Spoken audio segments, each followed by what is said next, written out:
कुत्र्याला भाकरसुद्धा सन्मानाने फेकली जाते, भिकाऱ्याला भीकसुद्धा इज्जतीने दिले जाते।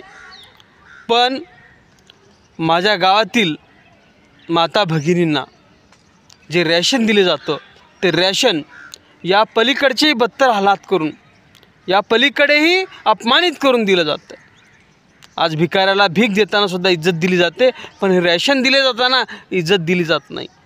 अगोदर काय रॅशन भेटलं यासाठी अंगठा करा, सही करा, रॅशन भेटलं म्हणून उद्या रॅशन भेटेल, आणि उद्या तो केव्हा येईल काय नाही येईल काही माहिती नसतं। तो रॅशन दुकानदार त्या ठिकाणी लाईनमध्ये माझ्या माता भगिनी अगदी अपमान सहन करत त्या ठिकाणी बसलेले असतात, आणि दुसऱ्या दिवशी तो आला, दिलं तेवढं रॅशन गपचीप घ्यायचं, जेवढ्यांना दिलं नाही गेलं पळून गेला, अशा पद्धतीनं रॅशन दिलं जातं। माझ्या आया बहिणी त्या ठिकाणी त्याला शिव्या घालत घरी निघून येतात।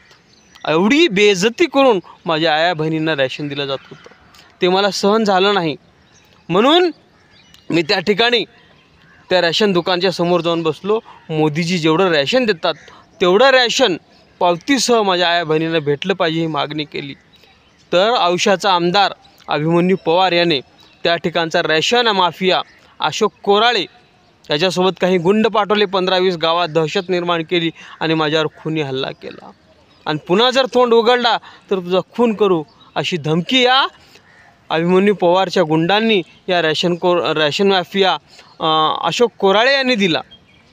एवढी धमकी देऊन अशा पद्धतीनं मला संपवण्याचा प्रयत्न केला मी। आणि तो रॅशन माफिया मला म्हणाला की जेवढं काय रॅशन येतं त्याच्यातलं 50% म्हणजे जवळपास 100 पोते गहू, 100 पोते तांदूळ, हे सगळं या आमदाराच्या बायकोच्या भोकामध्ये खुपसलं जातं, ते मला परत आणून दे, मी ते रॅशन गावातल्या लोकांना देईन, अशा पद्धतीनं हा रॅशन माफिया म्हणला।